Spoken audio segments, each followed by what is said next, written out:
Hey, shout out, folks. This is the Old Rucker with Shout Out from the Pit. Thank you for joining us for another episode, and where we bring hope to the hurting and let folks know that they are not alone, and just see where the show goes. That's normally how it works with this thing. I do want to say before we get started that check the phone number out on our website, shoutoutfromthepit.com.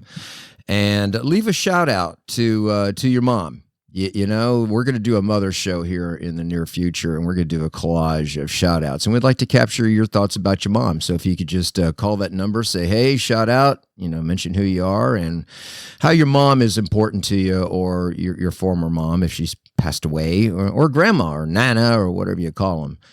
And the other thing is we're going to start doing shout out inspirational. So if you have an inspiration that you want to share with the world, then just call that phone number. And again, always just say, hey, shout out, this is whoever you are, and share that inspiration that you had. And those that subscribe to the show will get a ping, and they'll get to hear your inspiration that might brighten all of our days.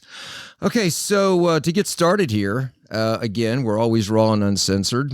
And I welcome you for listening to the show tonight and today, whatever. It's been raining like crazy here. So if we sound a little rain brain foggy, bear with us. It's well needed, but it has had it's taken its effect on us with this. I'm wondering who's building the ark right now. All right. So I am the Old Rucker, aka Bob, and my co-host Mandy is joining me today. Mandy, the lovely Mandy, will attest that I have a face for radio. Unlike Mandy, she could be the cover of Jet magazine or something. For my life. So I'm going to introduce Mandy and let her chat a bit, and then Mandy, you get the honors of introducing our featured guest tonight. Awesome. Well, thank you, Bob, and shout out to everybody. What an honor and a privilege to be able to be here and do this tonight. A few things that I can say about Tasha. I met Natasha a few years back in one of our great recovery seminars that we were at, and just talked to her like a duck does to water. And she is so positive. She's funny. She's pretty. She's everything in a box, And I did hear Natasha tell her story a few weeks ago, and I was blown away. And I hope you will be too, because I can't wait to. Maybe there'll be something different she'll say tonight. I don't know, but I'm sure I'm looking forward to it. So, Natasha, it's all you, my friend. Well, thank you. Well, thank you, Mandy. And I met Mandy a few years ago at one of the conventions, and my husband has always done. He's no longer part of the conventions, or no longer doing service work at that convention. So I was always walking around by myself, and I always walked up to people like, hey, I'm Natasha, and just started talking to Mandy every time I saw her, and started saying like, well, tell me something good, because there's always something good about every single day that we can focus on. And that's how I started talking to Mandy. And that is something that in my everyday life, I'm a school teacher, by the way. I teach 7th grade math, and I've been teaching for 23 years. And that is something that I incorporate in my daily life as a school teacher. I ask my kids to always focus on something good. Can you tell me something good about your day? Can you tell me something that brings you joy or that you're grateful for? And I believe that when we're focusing on the good things, we don't have time to focus on the bad things. That's good. That's good insight. Because when there was a guy that his name was Bob P, and he's no longer around. He said that you can either look for the God spot or look for the asshole spot in people or places or things. And for many, many years, I was always looking at the asshole spot. And, and it brought about a lot of negativity in my life. And so when I continually look for the God spot and the good things and the joyful things, and I look for the gratitude, it brings me nothing but joy. And so I find myself always continually trying to look for the good things. And that's where you're at today. But yes. But it didn't always start off that way. Give us a little insight of what it looked like for little Natasha. Oh my goodness.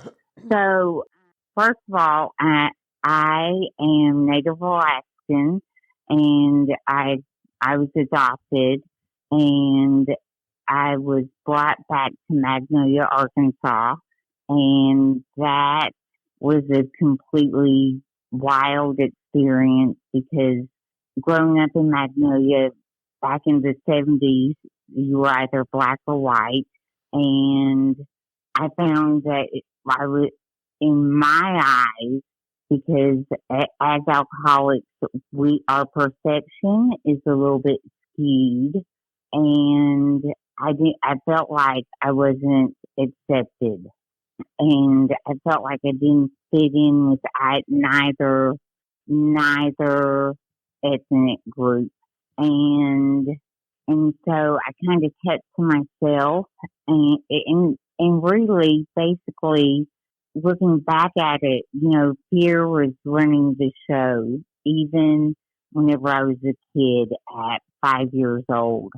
And so Natasha, you came from Alaska at the age of 5? No, I came from Alaska whenever I was a baby. I was adopted whenever I was like 6 months old. My parents they had been working up at Camp Denali.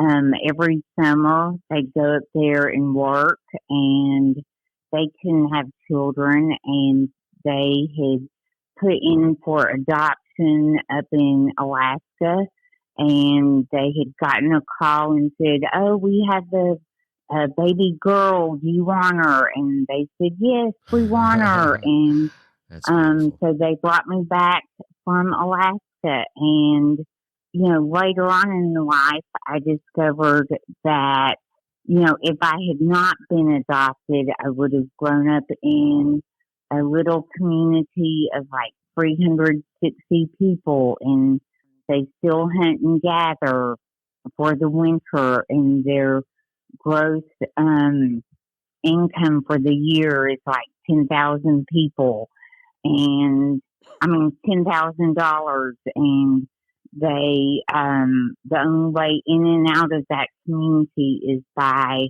airplane or by boat, and they pick berries, they fish, they dry their fish, they live like whole families, grandparents, grandchildren, all live in one little tiny house, and their addresses are like the red brick house across from the school. And that's how tiny their community is. And they might have like 60 vehicles in the community. And like looking at that, I'm so grateful that I was adopted. I got a visual of Denali and the area, and I can imagine.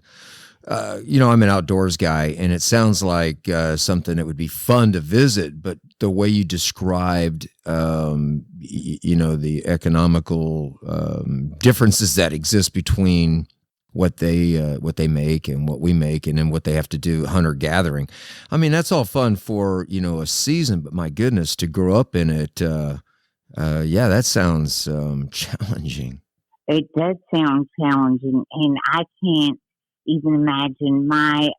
About 18 years ago, I found my birth mother, and she has since passed, and I've talked to her on the phone several times, and I've seen pictures of her on Facebook, and we look fairly similar, and she speaks Yupik, and like she she spoke very little English, and the only thing that we could really talk about was the weather. Mm. And so it was very choppy conversations. And I was the second oldest of like 9 children. Wow, And I Mandy, and you believe, have something in common. Mandy, you had a oh, large family too, Yeah, didn't you? largest, Mine. eldest of 7. Wow. So, Mandy, when are you going to do a show with us on the spot? When am I going to do a show with you? You think about that when we get back to Natasha here. Natasha, No rest for the wicked, I'm sure. Natasha, it's interesting that you come from the Yupik community. I think we chatted about this via text. My daughter-in-law's heritage is also Yupik, so that's I never heard of it until her, and then you. So it's like that's interesting. All right. Maybe that's why you guys are yeah, so tough, because there's some tough people. I mean, hunter gatherers. My daughter-in-law's she's a stud. yes, yes. So you were, and I'm not. I'm just trying to connect the dots here. So you're a child, adopted child, and when did I mean? Since you were a baby here in the lower 48, when did you realize that you were adopted? I mean, like you mentioned earlier, there was you were black, white, or you were Natasha. So I know. So my parents were really great at always. It's like I always knew that I was adopted, and then of course, when I was 4, my parents adopted my baby brother. And this is a funny story. When we adopted my brother, um, I promptly decided that I didn't want to go to preschool anymore because I was afraid that he was going to get more attention to me. And my parents allowed me not to go to preschool anymore. Isn't that hysterical? And and so I didn't go to preschool anymore, and I was allowed to stay home, and they listened to me anyway. So what was it like So in school then? By the way, I'm sorry. When you say your younger brother, do you mean blood brother or adopted? oh no, he was from Memphis. He was what? Um, he was from Memphis. Memphis. Memphis. Oh, Uh okay. huh. Yeah, Okay. So yeah. so is he white, black? What is he? He's white. He's white. Okay, so now Uh huh. you've got a white brother and you're going to school. When Uh huh. I mean, did you stand out to other kids? Were there I sure did. And in first grade, Stacy came up to me and said, "You were adopted. That means you weren't wanted," and that was terribly, um, horrifying to me because I I always felt like I didn't fit in, and so I went home and I was told my mom, Stacy told me that I was adopted and I wasn't wanted. And my mom said, well, you go back and you tell Stacy that you were adopted and you were wanted and that she was an accident. I love And that. I know. And that is hysterical today because Your I mom sounds understand. awesome. I know. And and I had no idea what that meant. Um, but I was too afraid to go back and tell Stacy that because fear runs through an alcoholic, and we just we don't fear can paralyze us. And so I was like, I'm not going to tell Stacy that. I'm afraid to tell her that. But Were I you was shy, Natasha? Were you a shy I shy I was child? pretty shy. I was pretty shy. Okay. Like I wanted to blend in and Mm. not stand out. And that's the way it was pretty much through junior high. And the first time, it was in ninth grade when I first discovered alcohol. And it was in February, there was a Miss Magnolia pageant, and I had discovered I had befriended Kathy, and she was very worldly, and she was right up my alley. She was like wild and um, crazy and just a hoot, and she was not shy, which was everything I wanted to be, which was the opposite of everything I was. So I was like, I'm going to be her friend. And so she and I decided that we were going to tell our parents that we were going to the Miss Magnolia pageant, but we didn't. And so I ended up over at her house, and she said, "Hey, do you want a beer?" And I said, "Yeah." And so she gave me one beer, and I drank it as fast as I could. And I don't even remember how she drank hers, but I drank mine as fast as I could. And it was like hot lava going through my body. And I could feel it going through my veins and through my arms and through my legs. And it was miraculous. And it was love. Um, it was a love story that I chased on and on, off and on for many years. And So that was just, did that bring you out of your shell then, hanging out with this other oh, girl, and then the liquid lava going through your body? Did that bring you out of your oh, shell? it sure did. And I was like, that is what I want. Got a little liquid courage in you. Where'd that take you? Oh my goodness.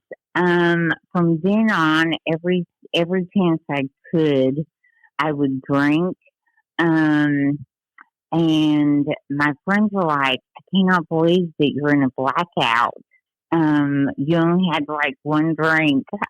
And I'm like, but y'all, I drank as fast as like I drank it fast, or I poured more in, or it was like vodka, or I drank like half a jar, or of of of. I remember one time I drank half a jar of vodka and orange juice, and I would black out, and I would lose shoes. Um, I hung out with the boys, and they would drive my car around, and I would just be in the back seat drinking, and they would buy it, and I'd lose hubcaps, and we'd drive around Magnolia and smoke cigarettes, and like I thought it was so much fun, and we'd drive the back roads, um, and you know I'd lose things, and my parents would be like, "Why are your shoes in the driveway?" And I'd be like, "I don't know. I guess I dropped them in on the way in from the car." And they'd be like, "Don't you remember dropping them?" And I'd be like, "No." And because I was drunk, I didn't tell them because I was drunk. But they'd look at me like, "Well, you're weird." I'm like, "Sorry." And Were they naive or just oblivious to what you were doing? I think that they were oblivious and a little bit naive. So they were just expecting But that because you guys sound like you had a pretty tight family, and you're all getting educated. They're educators. You're a student, and you guys are tight. So you doing this wild side, they weren't expecting it. Is that kind of what I'm hearing? I guess we were kind of tight. But so my parents were at that time they didn't really like each other, and so they were both workaholics. So one would work like all night, meaning like till 9 or 10 o'clock at night, and the other one would be home. Or then the other one would work late, and the other one would be home. Or my mom was working on her doctorate, and she would be in Memphis, and my dad would be home. And so it was really easy for me to get away with stuff. or I would be grounded for a week, but then I could go out the next Saturday night. So If if I they got only knew, caught, right? I know, right? And I remember like sneaking in my Southern Comfort Oh in my my bag. gosh. I know. Sneaking it home in my bag, and I'd like leave it in my purse in my closet, and like no one cared. Or I would smoke in my bedroom and blame it on someone else, and Gosh. and and no one else had come over, and they knew that anyway. And if they didn't, and they were like, la la la la la. Okay, we believe you. And and then I went to I graduated from high school and went to SAU, which was there in Magnolia, and I moved to the dormitory, and so then it was like a free for all, and Oh. I drank every single night, and for like 2 months, and then like all of my professors told my parents, because my parents were both professors there at SAU, that I was coming to class hungover. And so my parents decided that they wanted to have an intervention and said, well, you're an alcoholic. I'm like, well, okay, maybe. And, and I was like, okay, well, maybe you're right. Um, but I was just saying that because I knew that they paid the bills. Right. And they said, well, we're going to send you to treatment. And I said, okay. And in my heart of hearts, I was like, I am not an alcoholic because I'm not even old enough to legally drink in the state of Arkansas. But fine, I'll go to treatment. And so they sent me to, I think it was Washita Hospital over in Camden. And I had the wonderful opportunity to stay there for 28 days. And while I was there, I met this wonderful lady, Mary Bridges. She has since passed. And they took us to meetings every night. And that's where I met Mary. And I asked her to be my sponsor because they're like, you have to get a sponsor. And Mary walked me through the steps of Alcoholics Anonymous. And before we go to that, there were a couple things that you had shared that I hope you don't mind sharing them now because they are kind yeah, go ahead. One was kind of tragic while you were in college. That's coming up. Oh, this was after?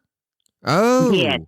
Okay. Well, then going back to high school, you're because I found it humorous. You had mentioned something about being in a gang. This is where in 11th grade, I was in 11th grade. Oh my goodness! I had on a Tuesday. I get to school and everything's calm and like there's the sun's rising, there are rainbows in the sky, and everything's great. And nothing's going wrong. And then I go to biology class, and then here comes the storm clouds, and I'm like, what the hell's going on? And then Catherine Mary tells everyone that I have crabs.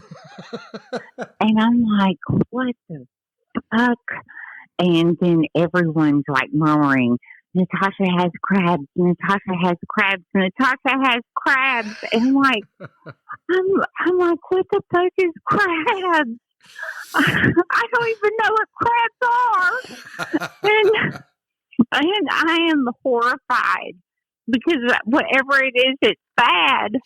And I go home and I go home and I sit in front of my vanity mirror and I'm like and I turn on my boombox to 94.5 FM and I'm like listening to all the sad songs that make you want to cry and I'm like, fuck you, Catherine Mary. Did you tell everyone I had crabs? And I'm ready to have a cat fight and I'm going to pull her hair. I'm going to knee her in the face and I'm going to punch her. I'm going to scratch her eyeballs out and there's going to be a cat fight and I'm going to be victorious and everyone's going to be like, hail to Natasha.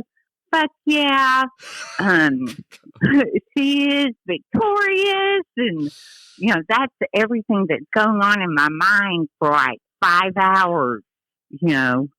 That's everything that I'm thinking. And so you're rehearsing all this in your vanity mirror. Yes, oh, I'm yeah, it's on this. now. It's on. And it's so on like Donkey Kong. So I'm going to do this. So what happened? You got your nunchucks out at this point, or I don't know. Where did this go? Yeah, I'm like this. I'm like curling my hair, putting on more orange makeup like you did in the 80s, and I'm like putting on that blue eyeshadow, using that rave hairspray. Oh my God! And I get it. Then I go to school the next day, and I'm telling all my band geeks. I'm telling Rusty. I'm telling all of them. I'm telling Erin. I'm like, listen, I'm going to kick her ass. She told everyone I have crabs, and I do not have crabs. Oh my God! So you got the band gang with you now. They're armed with piccolos, flutes, violins. I mean, they're ready to go to war. I know, but we're ready. We have the flags. We have the rifles. We're ready to go. And because it's marching season, and we're ready to go. And we are walking down that breezeway like a flock of geese. And I'm like, and it is, we have 5 minutes to get this on. And I walk up to her and I point my bony little finger in her face. And I'm like, Catherine Mary, did you tell everyone I had crabs? And do you know what she said? She said, no. Oh. And I looked at her and I said, okay. and then I was like, she said, in my head, I'm like, she said no. and then I said, all I said was okay. And then I turned around and I walked off. And there was no one victorious that day. No one got in a cat fight. I know my hair looked good. my makeup looked nice and orange, and my eyeshadow was nice and blue. And and I walked off, and I was like, God damn it. There was no cat fight. I was not victorious. And you know what I did on Wednesday? I went home and I rehearsed what I should have done. I sure did. I was so mad. Wow. Well, but I do want to share with you this, that because of the program of Alcoholics Anonymous, Catherine, Mary, and I are good friends today. Oh, wow. She and I talk, 3 or 4 times a year. And like she came up to see me this summer and we spent a good 4 hours together sitting on my couch, just visiting, and our kids are friends. Oh my. Do you share that story with her, Tash? I'm sorry, what? Do you share that story with her about what you was going to do? I know. Yeah, we laugh about it. We do laugh about it. Did you ever find out who started the rumor? She did. Oh, it was her.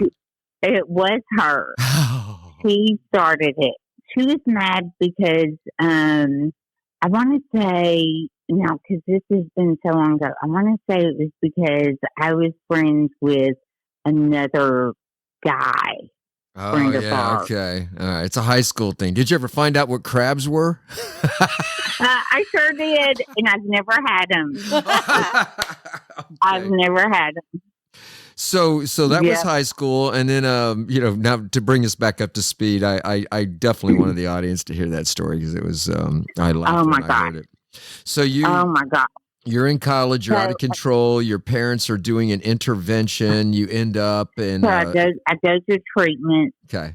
and I get out of treatment, and I continue going to AA because you AA people have joy in your eyes, and that's what I want. I want to be happy, and so I keep on going to AA. And about then, there were a bunch of young people going to AA, and everyone was pairing off. I mean, you had um, this couple, that couple, and then of course I thought I should pair off, and so I picked someone fresh out of treatment, and because that's always a good decision to make. Oh gosh. I mean, it's you know, here he comes into the rooms of Alcoholics Anonymous, and there was a twinkle in my eye and a twinkle in his eye, and I'm like, he's the one. Uh, And I walk up to him, I'm like, hey, and he's like, hey, and I'm like, what's your name? And he's like, I'm Scott, and I'm like, I'm Natasha. And then I'm like, want to hang out? And he's like, yeah. Anyway, so I'm like, let's drink coffee, smoke cigarettes, and go to AA meetings together. And we're like, yeah. And so he ended up drinking again. But I kept on going to meetings, and I felt like the biggest hypocrite because I knew that he was drinking. Um, I kept on going to meetings, and he kept on drinking, and I couldn't. Um, when you're 20 and you don't have a voice because you haven't found your voice, you can't say, "I need to break up with you because you're drinking." Um, the easiest thing is a geographical cure. So I said, you know what? I'm moving to Conway, and I'm going to go to school there, and I will see you later. So I moved to Conway, and whenever I got to Conway to go to Hendrix, I called him and I said, you know what? I think we need to break up because I'm in Conway and you're in Magnolia. I don't think this is going to work out. And um, he wasn't quite happy with that. And on a Friday night, I think it was 3 weeks after I'd moved there, and he called me about 1 a.m. And for whatever reason, I picked up the phone, and like there wasn't like caller ID back then. And I picked up the phone, and I said hello, and we talked, and he's like, come back to Magnolia. I'll pay you to come back to Magnolia. And I'm like, well, I don't need the money. I'm not coming back to Magnolia. It's 1 a.m. And the phone call ended with him committing suicide on the phone with me. And like I heard the gunshot, I heard the last breath, I heard the phone drop to the floor, and it was the most gut wrenching moment of my entire life. And I was like, hello, hello, and there was no response. So I hung up the phone and I called my dad, and I said, I need you to go check on Scott because he just shot himself on the phone with me. And I waited. While I waited for a response from my dad, I started packing up my clothes because I knew I was going back to Magnolia. And an hour later, the resource officer from Hendrix came and knocked on my door and said, you need to call your dad. And about then, the phone rang, and my dad said, I am so sorry. And I knew that he had passed away. And that is something that I don't ever wish on anyone at all. And one thing that I've learned from being in Alcoholics Anonymous throughout all of these years is that it on the death certificate it could say self-inflicted gunshot wound. It could say car wreck. It could say boating accident. Um, it could say a plethora of things. Um, but a lot of these deaths, it could say drug overdose. But a lot of these deaths are really untreated alcoholism. But to a 20-year-old, I thought it was my fault. Mm-hmm. Oh, And boy. so immediately, I decided, you know what, I'm not going to AA because I know I'm going to have to deal with this. And right now, I'm not in a place where I can deal with this because I thought it was my fault because I was on the phone with them.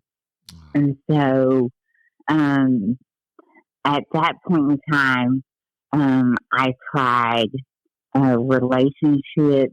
I tried material things.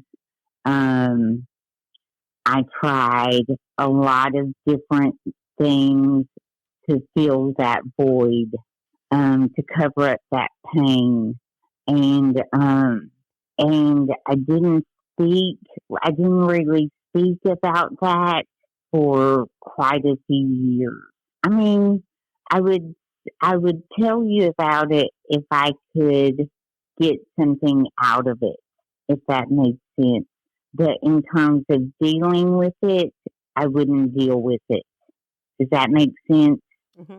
Yeah, yeah. Um, um, I ended up, um, I ended up like 4 years later. I ended up dropping out of school. I ended up marrying a man that I did not like. Um, and um, like it was, um, it was hysterical. Like I was walking down the aisle, I was thinking, I don't even like you. Oh my gosh. Um, but I like the plates. I like the dishes. I like the pots and pans. Um, so I guess we're going to do this thing. I guess we'll get married. I mean, everyone's already here, so I guess we'll do it. In fact, um, in fact, I was in a car wreck on the way to the wedding. Oh, wow. And I thought maybe I shouldn't get married. Maybe this is a sign that I shouldn't get married. But you know what? I already have this wedding dress, so I'm going to go ahead and get married. Well, we don't want to waste the money. I know, right? And Was you sober at this so point? I was not going to meetings. I was very dry. Okay. I get that. I was very dry. I'm very sick, and I still hadn't dealt with Scott committing suicide on the phone with me. Right. Like I had my son whenever with this man, and a year and a half later, we got divorced, and like he went to work one day, and by the time he got home, all of my stuff was moved out. My mom had come and got me, and like by that time, I had already started drinking again Mm. because I didn't have the solution. Like the pain was that great that I was like, I needed a solution for all the pain. And so my mom came and got my son and I moved back to Magnolia and moved in with my mom and her husband, which is a great place to go back when you're like 28 years old. There's something like moving home. But I did end up finishing my degree in elementary education with a specialization in math. And during that time, I got sober again. And that time, the big book was great for alcoholism only.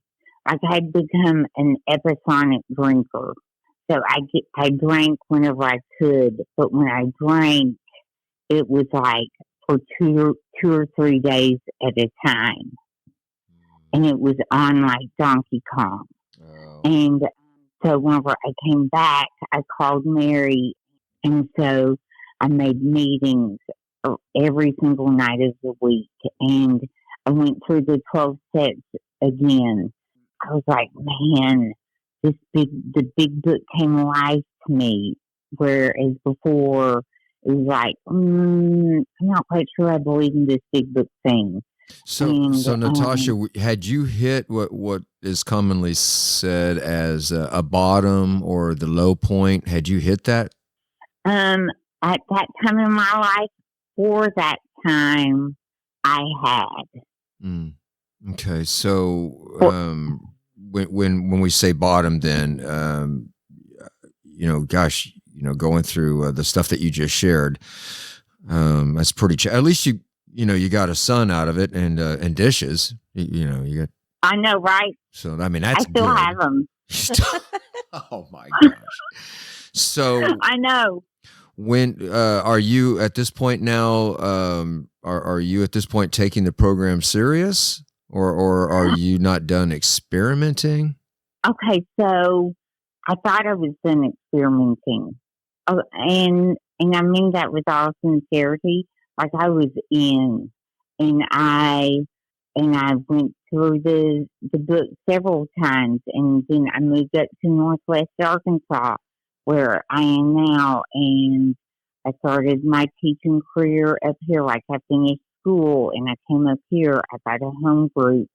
I got a sponsor up here. I went through the steps again, and this is where I ran into my husband that I'm married to now, and we ended up getting married and still going to meetings, and then I ended up moving in with him, and we did get married. And in 2008, the housing market crashed, and in 2009, like he had moved out. My husband, the one that I did like and still do like,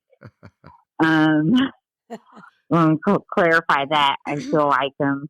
Moved out to Asheboro, North Carolina with his job, and I followed him because he was one of 10% that was from his company that was offered a job somewhere else when his plant closed.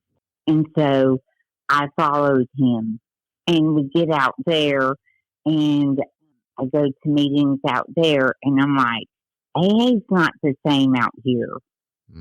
I'm like, this is not the Rogers group. This is not Northwest Arkansas AA. I don't like it out here. I didn't realize that I had already started working the steps backwards. What does that mean? Like you can stop carrying the message to other alcoholics, and then you can stop seeking through prayer and meditation. You can stop doing prayer and meditation. Then you can stop doing your daily inventory. Yeah. And then you can stop making amends. And then you can stop caring about caring about your character defects. And then you can stop, like you can work them all backwards. And then next thing you know, you've cut God completely out of your life. that's basically what I had done by the time I had like quit going to meetings. Was I had supremely said, these meetings suck. I don't like it out here. I don't want to be here. I was like, well, God, you suck. Your plan sucks. I don't need you anymore. So I Natasha, had quit. Yes, would you clarify that as what we refer to as a slip? Because it's not actually taking the drink, it's the actions that happen before the drink, where sobriety is losing its priority. Would you refer yes. those actions that you've just described there as a slip?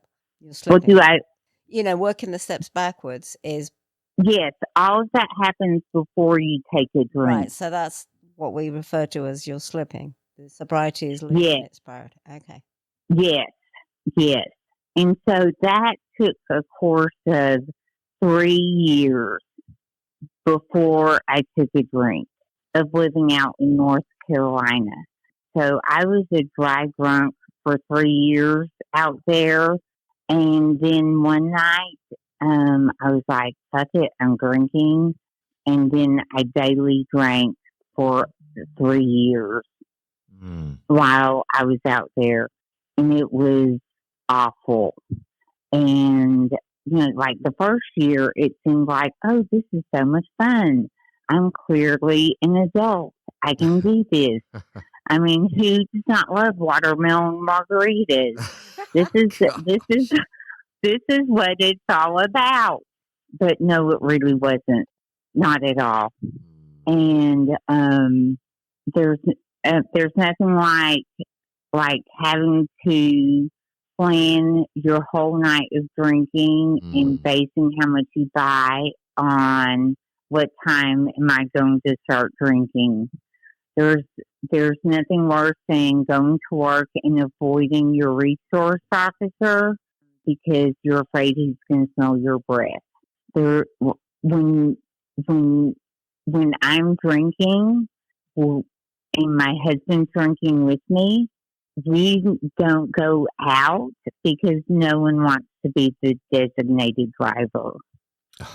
Like that's and then we just sit in silence drinking because we have nothing to talk about.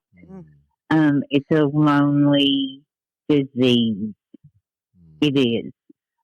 Daily drinking is not fun. When our parents would come to see us, we would hide our booze in the closet. Who does that? Right. Normal people don't have to hide their booze in the closet. Right. Anyway, and then like the last year of drinking out there, I was like, both of us, like, we know this has to do with God. And so we would go to church and we would go to like community groups. In fact, this is hysterical. We went to one community group and they loved us so much that they wanted us to run a community group. And we were like, no, we can't do that because they thought that we were sober. And we were like, we can't do that. I'm sorry, we aren't going to run a community group because we were lying. We were like, we're alcoholics, and but we didn't tell them we were recovering alcoholics.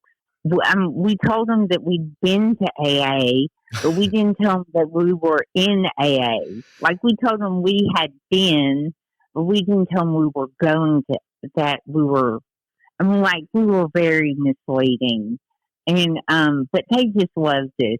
They thought that we were full of Jesus, but we were really full of Jose You're full of Cuervo. something. I know, right?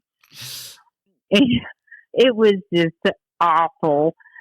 Like right now, I weigh 70 pounds more than I do right now because I was like drinking as much as I could, as often as I could, which was every day. And I was so unhealthy. I was so unhappy. and I just was, I knew I needed God. The year that I got sober in 2014, which is not my sobriety date. My sobriety date is November 25th, 2021, which is truly Thanksgiving.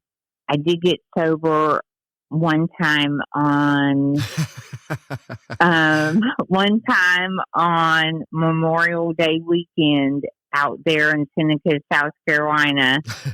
And who does that on a Memorial Day weekend? Right. That's a let go weekend.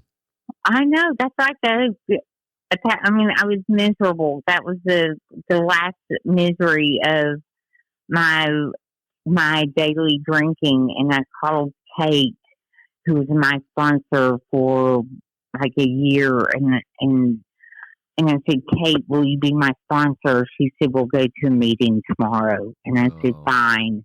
And she went, that sweet lady, she went to a meeting with me every day for like the whole summer.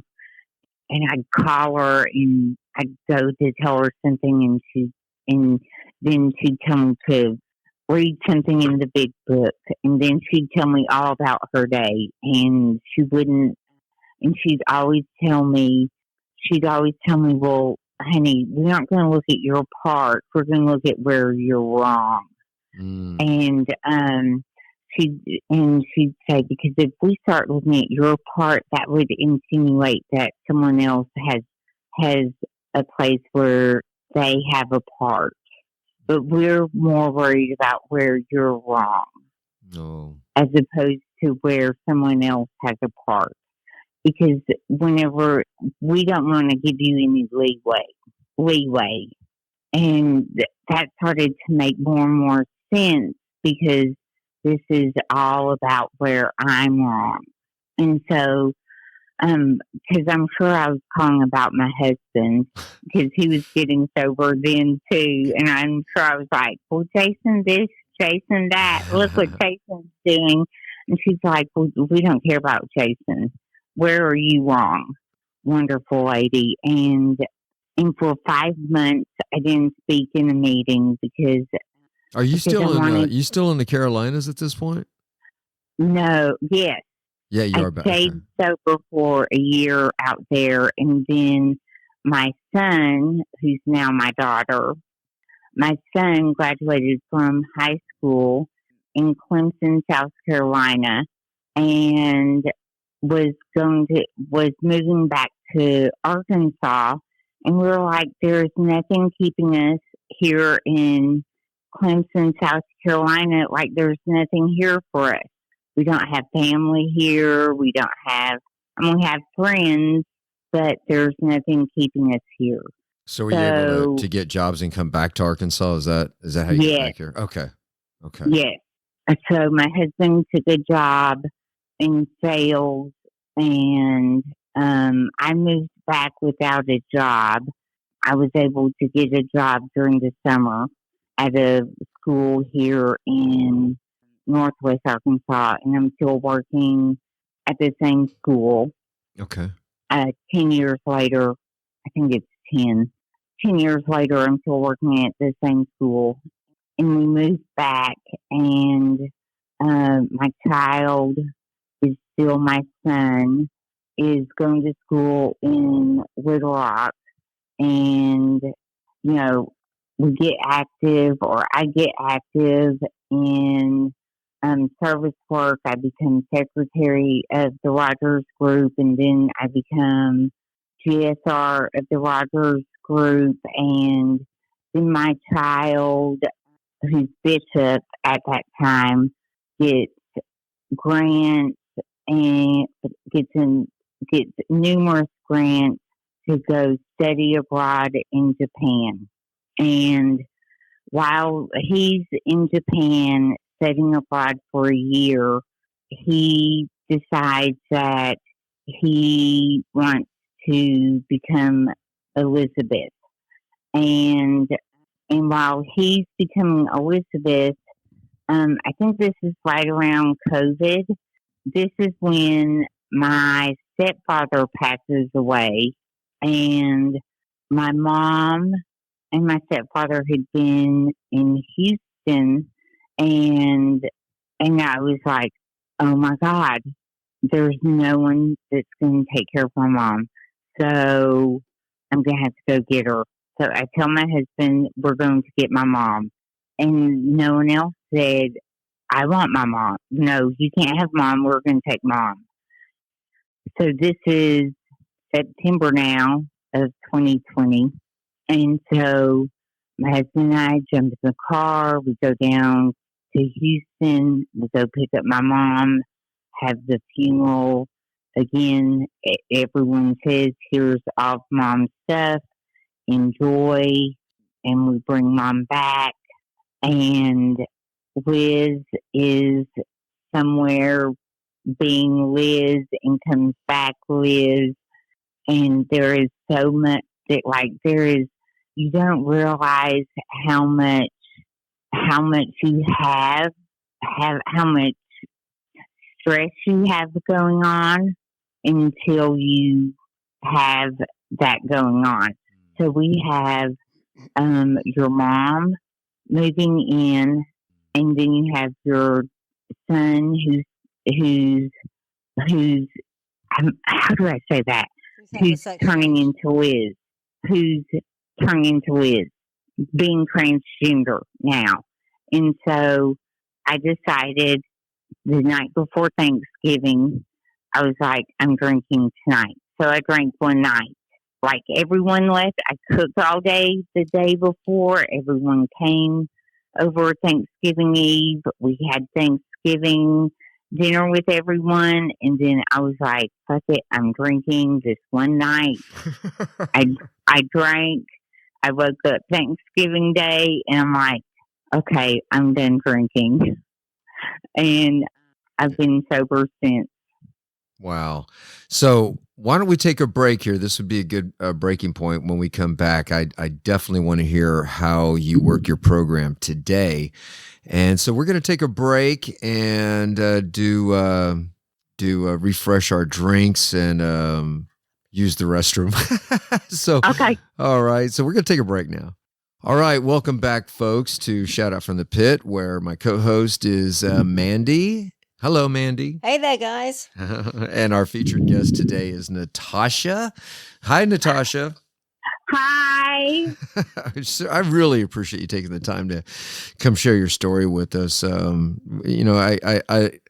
course, none of us want to hear the disasters of somebody's life, but we've got to hear them because it qualifies us when we hit this incredible bottom and we have a turning point that makes us better than we would if we weren't said alcoholics. And I think you've demonstrated, that you earned your seat in recovery. And what we'd like to do now is we've talked about your turning point. Your last drink was on Thanksgiving several years ago. And now what I think is really important is that those people out there that are searching, okay, yeah, they're all like, okay, we know that Natasha's gone through some stuff. Wow. So Natasha, I'm hungry to get out of my addiction. And let's just rewind a little bit. You had already, since you were like 20, had become familiar with recovery through Alcoholics Anonymous, through the intervention that your parents were involved in.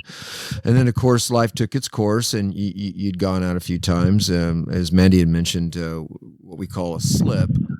And now here it is, Thanksgiving. You've got, like you said, stress is stress, and you drank and woke up the next day and said, "That's it, I'm done."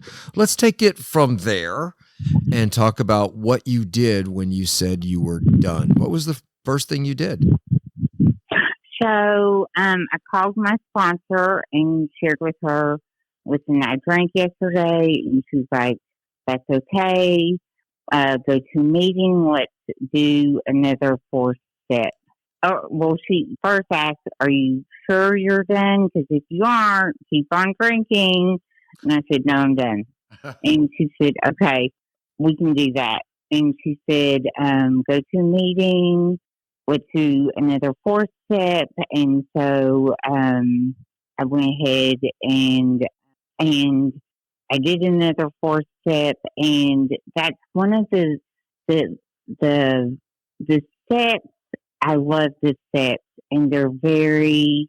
And I think that's the reason why she said that I could just jump to a fourth step is because I've done the steps so many times, Can I ask you and this, there were Natasha? When you yes, did, when she had you jump straight to the fourth step, was the first step revealed to you as she was writing your fourth yes, step? There you go. Okay. yes. Because Maybe for the audience, we could explain okay, if you ladies could give us a little background what that first step means. okay, so I am completely powerless over alcohol. Once that drink hits my mouth, it is on like Donkey Kong. And I believe on page 44, it says, if when you 44 of honestly what? want to, 44 of what, of the Natasha? big book, The big book? I'm Okay. sorry, the 44 of the big book, it says, if when you honestly want to, you find you cannot quit entirely, or if when drinking you have little control over the amount you take, you're probably an alcoholic. Good stuff. Or I added and that's me. Once I start drinking, I have no control over it. And that was And revealed to you there's as a you high, was, I'm sorry, but that was revealed to you as you was writing your fourth step. yes. Okay. And then there's a hyphen that says that your life is unmanageable. And those are two separate thoughts. Mhm. And my life is so unmanageable that I can't even control my own emotions. And when my life is chaotic on the outside, it means that my life is chaotic on the inside. Right. And, step two, came to believe that a power greater than ourselves could restore me to sanity. So when I discovered that, when I discovered that my life is unmanageable, I need to have a little bit of sanity. And I find that I could be restored to sanity by a power greater than myself. That's not me. And it's not you, it's a power, it's God. For me, it's God. And then, Well, on that note, um, I just want to interject to say, upon that note, on that second part of the first step, my life is unmanageable by me, yes, by me. I cannot. And you just explained whom we need or what we need in step two, which is God. yes. Right. Natasha, could you tell us what we're pretty fluid in recovery. In other words, we're spirit based Right. versus there's total faith based recovery groups out there. But in our particular this conversation, we're looking at a spirit based recovery, and you talked about God. Can you share with us what your relationship? Because in the earlier segment, you had mentioned that you stopped praying. Your relationship with God, your higher power, had diminished. What is your relationship like with your higher power now, and what does that look like? Oh my gosh. This is what has totally transformed my life. From the moment my alarm goes off, I jump up and I go stand on my deck and I smoke a cigarette and I immediately start thanking God for the trees, for the grass, for my plate, for my food, for my house, for my family, for my job, for the sky, for the clouds, for my eyes, for everything that I can be thankful for. And I spend about 5 to 10 minutes just immediately being grateful for as much as many things as I can be grateful for the first 5 to 10 minutes. And then I ask God, will you please keep me sober today? And I thank him, and I thank him. I'm like, thank you for loving me. Thank you for thank you for loving me. Thank you for taking interest in my life. Thank you for adoring me. Thank you for all of these wonderful things. Thank you for keeping me safe. Thank you for all of these things. And at the end, like I said, I had asked them to keep me sober today, let me know what I'm supposed to do today. And then, So, Natasha, on that note, you and I do have some things in common, and one of them is repeat offenders, slips, recycles, whatever whatever terminology folks want to use for us. Retreads. There's another one. It's interesting. There's a common theme in all the shows that we've done and thousands of meetings that you and I, Mandy, and many of our friends have gone to. The common theme is that when we wake up in the morning and use this attitude of gratitude that I've heard you use before when you shared your story. The common theme is that when people get up in the morning and they have the attitude of gratitude and they pray, and then you used a line that I've heard in the common theme, keep me sober today. I have yet to meet anybody that became a retread, they didn't start their day off the right way. And I've learned a lot from folks like you that I need to keep that in my morning prayer. So I thank you for saying that, because I think it's really important that we start our day off with that gratitude, with that prayer list, and asking specifically to keep us sober for that day. I also like that you mentioned that you asked God what to do with you that day. So what are some of the things that you're involved in? It could be daily or periodically or weekly, but what are some of those things? What does it look like in Natasha's recovery journey? So I'm currently secretary of my home group. I'm getting ready to do literature chair of my home group in the next rotation.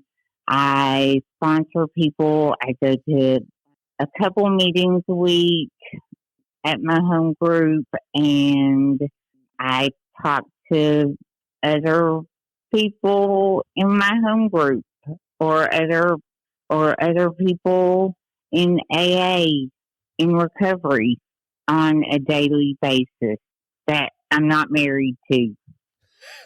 If that makes sense. That's great. Right. I keep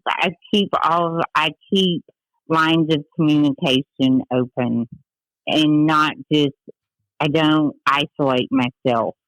So your tool bag is, if I'm hearing you right, you prayer, you're doing active service work within your group, you're engaged. Yep. You sponsor folks, you still work with your sponsor. Do you go through the steps periodically? I sure do. Do you do inventory steps? Okay. Yes, I forgot that. And I'm just, to be honest with you, I kept some notes when I heard you tell your story, and which is why I wanted you to come on the show with Mandy and I today. In fact, you had a really good quote. I'll start it, you finish it, and then we'll know that it was your quote. Great sorrows. Without great sorrows, you don't have great joys. Yep, that was your quote. Yes. That was your quote, yeah. And I actually wrote that down because it's a lot of people get hung up on the past. And the way my gosh. Go ahead. You cannot, because all we have is right now. We can't get hung up on the past because all we have is right now. And you got to stay in the present. Right. Learn from the past. Don't get bought down. Learn from the past we have right now.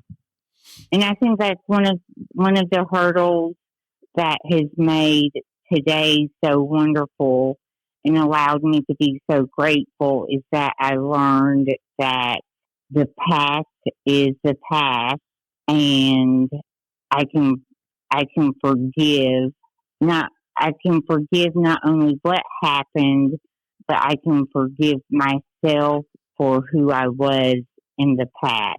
Because I'm not that person anymore, if that makes sense.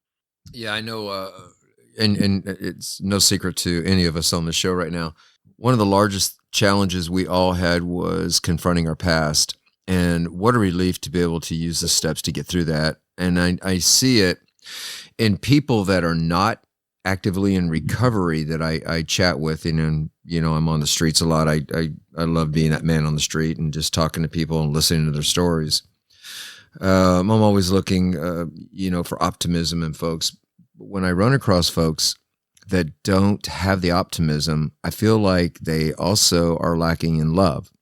And I think they've lost, lost sight of love. And a lot of it is because of things that both happened to them and things that they've done to others. And coming into the program, well, what brought us here, of course, was our alcoholism. Then what we found is love. And I think that is such a key word in recovery, learning to, as I've heard thousands of people say, learning to love themselves again or for the first time, and then learning that they can love others. You have thoughts on that? Yes, and the way that I found that I can truly love myself is I've got to work those steps and get through 4, 5, 6, 7, 8, and 9, and which are do the inventory, share my inventory, look at my shortcomings, be willing to give up those shortcomings, do make a list of all my amends, which comes from my inventory, make my amends, and continually do an inventory on a daily basis. Now, my daily inventory is like a spot check, and yearly I do an inventory, but like on a daily basis, I can spot check myself and say, maybe I shouldn't have said that, and I can make amends right there on the spot. And it's through that process that I begin to not take myself as seriously, and I can let up on myself, and I can begin to feel like a child of God and start looking at you like you're a child of God and just feel all that love and graciousness and all that mercy and all of that forgiveness and all of that, just all of the joy that is there that God has for me, and channel it and give it to you, if that makes sense. Yeah. So when I have cleaned out all of the stuff on the inside, all the junk, all the stuff that I tried to hide, all the stuff that I thought was trashy, like the stuff that makes me feel like I'm less than you, when I keep that clean on the inside of my soul, I become a channel for God's love and mercy and joy and forgiveness and grace. And then I can begin to extend it to everyone around me. And then my selfishness, my self-centeredness, my dishonesty, it begins to just wash away because God is working through me. And it's a beautiful process when the 12 steps, when I'm working the 12 steps, and it's just flowing through me. And it's beautiful. And with you saying that, Natasha, Uh-huh. it reminds me of a quote that we sometimes say. You can't give something you haven't got. You can't give away something you haven't got. And for many years, as a recovering alcoholic myself, I did not have that love, or I Right. did not recognize it. So my ego carried me along, because Right. it hid who I was and who I felt, because I didn't feel like I was good enough or big enough or smart enough, whatever the case may be. So I had to humble myself 100%, do daily to receive that love. So therefore I can give that. You cannot Right. give something you haven't got. Mm-mm. And it's such a beautiful thing, the way that this program has worked in my life and in yours, as I can hear. Yes, ma'am. Yes, ma'am. I also think of mask. So Natasha shared earlier that as a child you were shy, you're introverted. You met this girl that was outgoing, and hung out with her, got a little bit of liquid courage in you, and you were able to put on a persona that made you feel like you were alive. And now that, looking back, what are your thoughts from then to now? Do you know what? When I look back at that little girl, like she was terrified. She had no clue.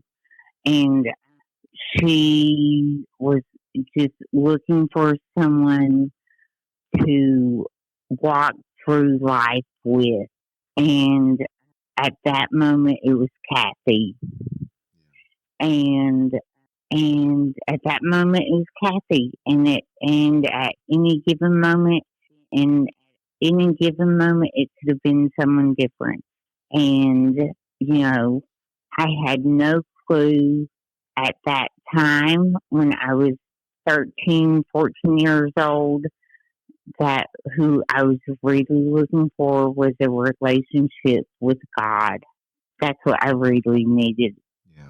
Yeah. We see people, all of us see people every day, work, anywhere, even in church, that, they have a mask on. And, they, fortunately and unfortunately, they're not alcoholics or addicts. So they're not introduced to a program that teaches us how to take those masks off and how to really accept who we are, and that it's okay to be transparent. People hide, like, I don't mean phony in a negative sense, but phony in a sense of, I don't know what people think of me if I say, I go to church, but, I might use some language that's not used in church, or I like to have a cigarette, people Right. look at that and they spend more time noticing that in somebody than actually noticing their heart. And when Mandy introduced me to you, it was pretty obvious at that time that of course, I knew nothing about you. And in fact, I didn't even know that you were going to be the featured speaker that night. And, we're just carrying on chatting, and you exude the how, remember, honest, open, and willing, that we're taught. You exude that in such a way that I couldn't, and it's hard for me to, and I asked you to tell me your experience so I could try to see little Natasha and compare her to the Natasha that, carries a sense of confidence, that is transparent. And importantly, probably most importantly, is your love, because you're not afraid to tell somebody, this is the rotten path that I had. But to go back to your quote, great sorrows lead to great joy. And that person you are today is just, anybody that knows you, frankly, they're blessed to know you. And I'm blessed that you have taken the time to be on the show with us to share. I want to thank you. I don't want to just end on this note, though.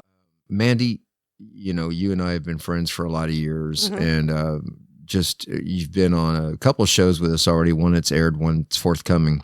What's some insights that you've got from the show that you'd like to share? What I like about being able to do the show, it's very important, for one. Whatever the message may be, somebody somewhere is going to hear something. There may be somebody that cannot make it to a meeting that needs some help. To have the opportunity to know, I say to people all the time, hey, if you get onto Spotify, there's a great podcast on there. Shout out. You may hear something you might need to hear. So to have the opportunity to be a voice, a part of the show, it makes my heart smile. It really does. It's it's an action of love, and it's been of service, and that's what I love to do today. That is not something I was able to do, and it's because of people that do things like this. And so if you're out there and you're listening and you cannot make it to, you're not ready. You don't know if you can make it to a meeting or whatever. Just keep tuning in. There's going to be something that's going to catch it's going to strike a chord. Like, maybe that's what I needed to hear. Bob's got the phone number out there, the old rocker, sorry. He's got the old number, and just to know that you don't have to do this alone. Tasha's story, my story, the old rocker over here. That's one thing that I have learned so deeply within this program is that I used to look at people and have a reaction to their actions. Today, I don't have to do that because everybody's got a story. Somebody say something I don't like, or they're doing something I don't like. They've got a story, something behind this. That just helps me pause, stop lashing out and doing the wrong thing. Totally different to the way I used to live my life. So I appreciate the opportunity. And Tasha, thank you so much again for saying just sharing your life. That is what I like to call a spiritual experience. Well, thank you so much for having me. I enjoyed this. Well, Natasha, we would like to hear your final thoughts. Like my dear friend Mandy said, we do have a great listening audience. It's kind of exciting that we're a fledgling podcast. We've got a handful of shows out there, and we're getting some great feedback. And so you are being heard. And so that said, what would you like to share with those people out there that are searching or just maintaining their journey? What does your spirit want to say? So if you haven't reached out and you haven't done this yet, you don't have to do this alone. Give someone a call. You can go to a meeting, and definitely wake up and start with gratitude, and definitely meditation and prayer. And those are the things that I love to do. That's awesome. Well, ladies, I am very grateful that you're in my life. And Natasha, thank you so much for taking your time out. I know you have a busy schedule, you have a family, and you've got preparations for tomorrow because you're a school teacher and you got to do your thing. Mandy, of course, has her responsibilities. So anytime folks carve out part of their life to come join us, I'm thoroughly blessed, and you have done that for sure. You made my day. So folks that are listening, remember shoutoutfromthepit.com. We have a message board. Feel free to leave us a message. We have a resource page on there as well. If there's a resource that's not there that you think would be good, please send it through the message board, or you can email us at team@shoutoutfromthepit.com. And as always, it wouldn't be the old rucker if I didn't say, if nobody's told you they love you today, we love you. So God bless you and have an outstanding recovery day. Peace out.